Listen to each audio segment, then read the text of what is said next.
আমি প্রথমেই নমস্কার জানাই। দেখুন, শিক্ষা এর আগেও বিভিন্ন মঞ্চে আমি আলোচনায় বলেছি যে এটা একটি ডাইনামিক জিনিস। সময়ের সাথে সাথে শিক্ষার যে আঙ্গিকগুলো থাকে পরিবর্তিত হয়, অর্থাৎ টার্গেট কি আপনার শিক্ষার। তো আমার যেটা মনে হয়, ভারতবর্ষ যখন স্বাধীন হয়েছিল তখন আমাদের সামনে চ্যালেঞ্জ ছিল সব থেকে বেশি লোকের কাছে বেসিক এডুকেশনকে পৌঁছে দেওয়ার। সেই চ্যালেঞ্জ অ্যাজ এ কান্ট্রি হিসেবে আমরা মোটামুটি অ্যাচিভ করতে পেরেছি। এবং তার মধ্যে আমি প্রথমেই কোনো ডেটাতে যাব না যে উৎকর্ষতায় কিভাবে বিগত লাস্ট 12 বছরে মাননীয় প্রধানমন্ত্রীর নেতৃত্বে আমরা এগোচ্ছি, তার থেকে সেটা না হয় পরবর্তী সময়ে আমি আপনাদের সামনে শেয়ার করব। কিন্তু আমি প্রথমেই যেটা বলবো যে পশ্চিমবঙ্গের ক্ষেত্রে যেটা আমাদের সামনে চ্যালেঞ্জ, পশ্চিমবঙ্গের শিক্ষা ব্যবস্থার পরিস্থিতি কেমন। বিগত লাস্ট বছরে আপনি যদি কলকাতার প্রখ্যাত কলেজগুলোর অ্যাডমিশন, অর্থাৎ কত সিটে অ্যাডমিশন হয়েছে, কত সিটে অ্যাডমিশন হয়নি, শুধু এই কলেজগুলোর এই তথ্য যদি আপনাদের সামনে থাকে তাহলে পরেই বুঝতে পারবেন যে আমরা কোন জায়গায় পৌঁছে গেছি বিগত 15 বছরে। তার আগে একটা সময় পশ্চিমবঙ্গের শিক্ষা ব্যবস্থা নিয়ে মোটামুটি একটা ভরসার জায়গা ছিল।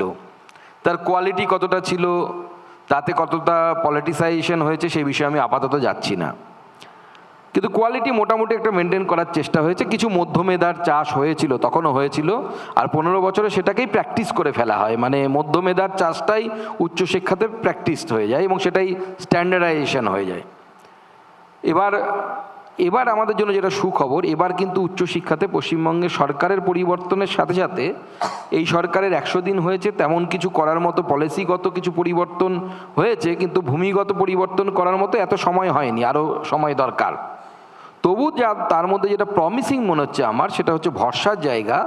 সেটি হচ্ছে কলেজগুলোতে সিট ফাঁকা আগের বারের তুলনায় কম এবার, মানে অনেক ছেলে এইচএস পাস করার পর, ক্লাস 12 পাস করার পর তারা কলেজে এবার অ্যাডমিশন নিয়েছে। এটা আমাদের জন্য ভালো জায়গা।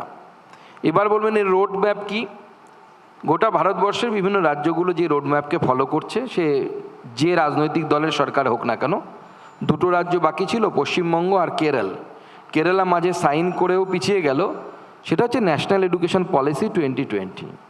এটাই একমাত্র পথ, অন্য কোনো পথ নেই, যে পথের মধ্য দিয়ে আমরা যারা শিক্ষার্থী বা বিদ্যার্থী তাদেরকে এই রোড লার্নিং যেটাকে বলি, অর্থাৎ মুখস্থ বিদ্যা, শিবাজির রাজ্য বিস্তার কীভাবে করেছিল লেখো, অমুকের শাসন ব্যবস্থা লেখো। এই যে আমরা ইতিহাস, আমিও পরীক্ষা দিয়েছি, আপনিও পরীক্ষা দিয়েছি, কতগুলো লুজ শিট নেওয়া হয়েছে তার উপর নির্ভর করে নাম্বার হতো। মাস্টারমশাইরা দেখতেন কতগুলো লুজ শিট নিয়েছে ছাত্র।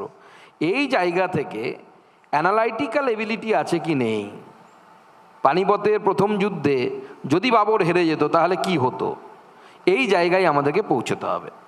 সেইটার রোড ম্যাপটা কিন্তু ন্যাশনাল এডুকেশন পলিসি 2020। আমি অবশ্যই পবিত্রবাবুর কাছে যাব। পবিত্রবাবু, আপনি একটা বাংলার আওয়াজ, বাঙালির আবেগ, জি 24 ঘন্টা।